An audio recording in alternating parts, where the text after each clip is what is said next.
calf that cost him all of training camp right at the end of this game on Sunday. I was at the game. He and head coach Zach Taylor both said that if they had gotten the ball back, he would have gone back in. But Burrow also said after the game that he needed to give it a couple days, see how it felt before he could make any predictions about what happens going forward. Bengals play Monday night, so they have one extra day this week. Won't really practice till Thursday, but there is at least some concern that he may have to miss that game. Let's stop and talk about this. And, Nick, I'll start with you. Your thoughts on what when Joe Burrow was sitting there with a Theragun on the sideline, things have gone in exactly the wrong direction. And 0-2 is concerning. He's had trouble staying healthy his entire career, it seems like. And some of it is hits that are fluke, and then some of them are things like this that are soft tissue issues that are concerning. But, yeah, this division is pretty talented on the defensive side of the ball, and they have a quarterback like Lamar Jackson in that division. They're in trouble at 0-2. And if they go 0-3, if he's not healthy, he's the centerpiece of this team. So if he's not healthy, could be a wasted year for the Bengals. Let's contemplate all the ways in which this could not possibly have started worse for them. It seems to me, RG3, that when he first had the injury, we talked about this like crazy. They really had two choices. We saw that they opened with two big division games. Right. They had two choices. One, don't rush him back and live with the fact that you might lose the first two games in the division. Right. Or rush him back so you win those and hope he doesn't re-aggravate it. Well, they bring him back. I can see you're going to challenge the word rush one way or another. He comes back quickly, as quickly as they could. In time, yeah. In time. They lose anyway, and he re-aggravates the injury. Worst case scenario. This is the absolute worst case scenario, yes? Absolute worst case scenario. You playing him if he was still banged up, and it says you pull it again 2 weeks in, that leads you to believe. And by the way they're running their offense, I mean, it couldn't look worse. So, right. Yeah, so from worst case scenario for the Bengals to start this way. I had guys sitting here yesterday telling me this is an injury now that is going to bother him all year. That at this point, this will be an issue he deals with all season long. Yeah, it will. And we saw it with Aaron Rodgers. You know, he's a guy that kind of pops his calf every now and then. Okay. Look, I mean, what are you doing to me? We're starting with Aaron Rodgers now and popping his calf? You were in a good mood. So I got Jeff Saturday back. Everything is going so well, and you're bringing up Aaron Rodgers. Go ahead. All I'm saying is that Burrow with the calf injury, it's going to bother him the rest of the year. But I want to take a different spin on this because Joe Burrow's the most hit quarterback inside the pocket since 2021. Yeah. And, you know, X is a great place to laugh at people for what they're saying and things that are going on. And people are talking about how, oh, no, it's a soft tissue injury. Well, when you've been hit that much as a quarterback, all of those hits start to accumulate. Yes, sir. So for Joe Burrow, he comes into the season, he's already not healthy. He's got a bunch of hits on his body already, more than the average quarterback.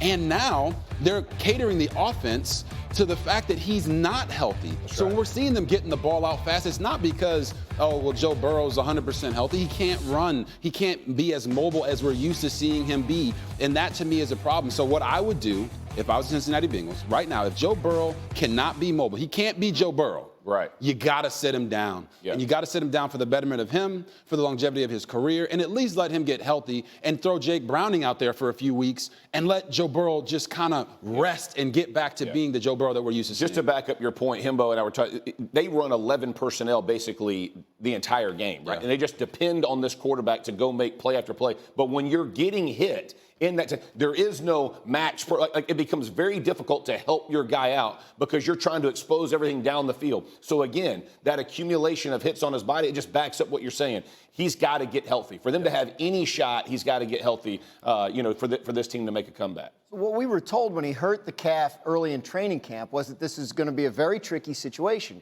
because it's a calf muscle.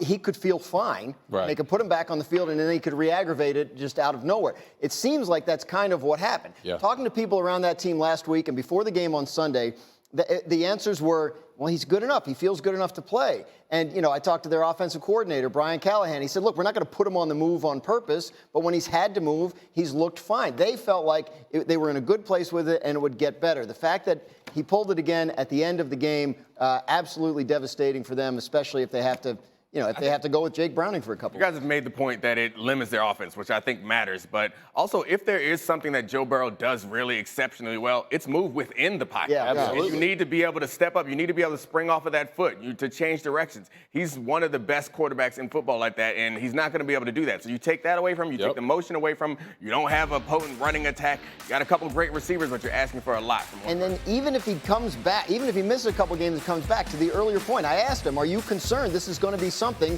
that you have to deal with all year long? And his answer was kind of like, can't really see the future. Yeah, so I took that as a yes. Yeah. And if that's the case, and then he's tentative all year long, I mean, that's enough to swing their season in the wrong direction. And to your point about the mobility, like if you watch that Ravens game, they constantly looked like they were going to bring pressure. Absolutely. Made him check into cover zero throws to get the ball out of his hands because he knows, like, I can't move right now. So I don't know who's coming, but I know I'm getting this ball out of my hands right now. I know he's going to take another shot. He doesn't want to take another shot. And Jamar Chase is basically, evaporated because they haven't been able to push the ball down the field with him, which he's so great at doing. And in his next game, he sees Aaron Donald, which is exactly the wrong person to be seeing in this situation. No, it's really a mess right now in Cincinnati.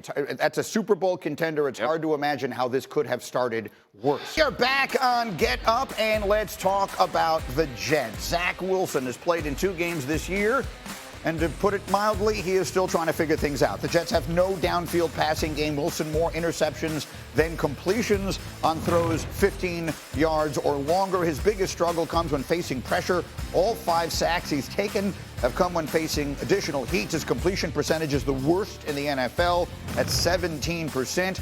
He's been at his best when the shaky offensive line keeps him clean when not facing pressure. He's the second best quarterback in the NFL. Here's his coach, Robert Salah.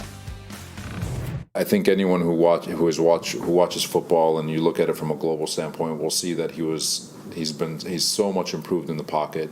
His presence in the pocket. I thought he delivered a lot of really good passes. Did it get away from him in the fourth quarter when I felt like he was trying to make a play with us being down 3 scores? He made a couple of throws that he didn't need to make.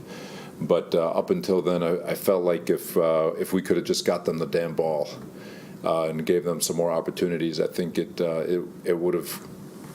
I think people would have seen that he was playing pretty well up until, like I said, when it was garbage time and he was trying to force the ball. Yeah. This is a broken man. This 2 weeks and he's broken. I see Stacey posting pictures of Greeny laying on the floor with the dog. It's just rough over there, man. I'm sorry. It's tough day. Hurt for you, buddy. He doesn't even know what to do. Now, look, the sad part of it is what he's saying is right. I mean, on Sunday, Zach Wilson was the least of their problems. That's a fact. He's not good, but he was the least of their problems on Sunday. I think it is reasonable to say, RG3, I'll turn to you. Yeah. It is reasonable to say that if the Jet defense plays the way they're supposed to play, and they are able to generate some kind of a running game, that Zach Wilson showed you some signs that he may not be so bad that you cannot win with him on the field. Let me start just real quick. All right, let me say this. Because, Wilson got blasted in the meat of the last day and a half, right? He's getting crushed. Salah stands up for him, which he should, obviously, as the head coach. Let me just say this about the Jets, because everybody's like, they should be running the football, they should be doing this. How would you characterize their offensive line? What do you think about their offensive line? It's terrible. Okay, so if you didn't have what you thought was a good offensive line and you're giving up sacks in pressure, do you think you would use max protection? Yes. Because they played the Dallas Cowboys on 33 dropbacks. They had 1 max protection. 1 called max protection. So if you want to complain about everybody and about the whole system and what they're doing, when Zach Wilson is protected, you just told me he's the second best quarterback in the league. Correct. I'm not saying he's the second best quarterback in the league. No. But what I will say is he's trending where he can help you win games if your defense is playing well. But the idea of what they went into with the season with Aaron Rodgers at quarterback and now with Zach Wilson has to change dramatically. Hackett has to understand, I've got to protect him, even if that means I can't get as many guys out. But you see the difference in protection for a guy like Zach Wilson when you do it one time against the best defensive front 7 in the league. You have asked for what you got, bro. That's exactly where that is. I agree with that. And RG3, I would add, I had so many people up here last week saying they've got to play 12 personnel, 13 personnel. Yeah. For the folks who don't know what that means, it means 1 running back and 2 tight ends. Right. Or 1 running back and 3 tight ends. Rich Cimini, who covers the Jets, tells us that they use 2 or 3 tight ends on only 10 of 46 offensive snaps. RG3, pick up your thoughts from there. Yeah, I mean, Greeny, you've had a tough, Yes, I had a tough life. And this week, well, I mean, I've had 50 years of rooting for this team, and we finally have Aaron Rodgers, and we get him for 4 plays. Let's put it this push way. back on the tough life. Yeah, I mean, a tough sports fan life. That's true. Everything else is Everything else is going well. But the Jets, The Jets certainly have had a letdown with Aaron Rodgers' injury, right? You would assume or you would agree that going from Aaron Rodgers to Zach Wilson is like going from espresso to decaf, right? Rodgers gives you a little kick. Yeah. Everybody is a little more uplifted. Yes. You talk about Robert Salah, he's in a better mood. Well, with Zach Wilson, he's not giving them any kick. He's a placeholder. So if you have a guy in there who's going to be a placeholder for the time being, he could potentially grow into something else. Right. Then the Jets have to show up and be who they said they are. Yeah. The defense can't give up 338 passing yards and 134 rushing yards. That's right. That can't happen. They have to be able to run the ball. I understand the offensive line is, they haven't been together that long and they're bad right now. But you cannot put everything on Zach Wilson. That's low-hanging fruit right now. That's right. We know what he did last year. We know that he threw those 3 interceptions. He's going to take the brunt of that. But the Jets have to look in the mirror and say, all right, if our best chance to win with Zach Wilson is to be in 12 and 13 personnel more often, is to not have him throw the football 35 times a game, and is to make sure that our defense is actually a top 5 defense. If they don't do that, they have no chance. Yeah. The tough thing about this unit I feel like we're reacting in a way that we knew we should not react. After the injury happened, we all said they're going to get whooped by the Cowboys, and then they need to refocus. It happened, guys. Take a deep breath, take some positive out of this game, and move forward. No one expected them to win on a short week against the best defense in football. Right. And I think Zach Wilson played better than any of us expected. So maybe Super Bowl is not your aspirations, but right now it's week by week. Zach can build on what he's done. And you know what? Next week, you don't have to face Micah Parsons. Congratulations. You're in much better shape. Yeah, You won the lottery. Let's talk about that with Micah Parsons. Micah Parsons is unbelievable, and you talked about how They didn't block him at all. they didn't block him. Listen, he had 12 pass rush wins, 7 pressures, 4 quarterback hits, 4 tackles, 3 tackles for loss, 1 pass breakup, a forced fumble, and a fumble recovery. That's a season for most people. But you also talked about how Zach Wilson is the second best quarterback in the league when he's not pressured. Well, Saturday, you know this, coach. At the end of the day, if you're a quarterback, how do you get them to stop pressuring you? That's exactly right. Prove that you can handle the pressure.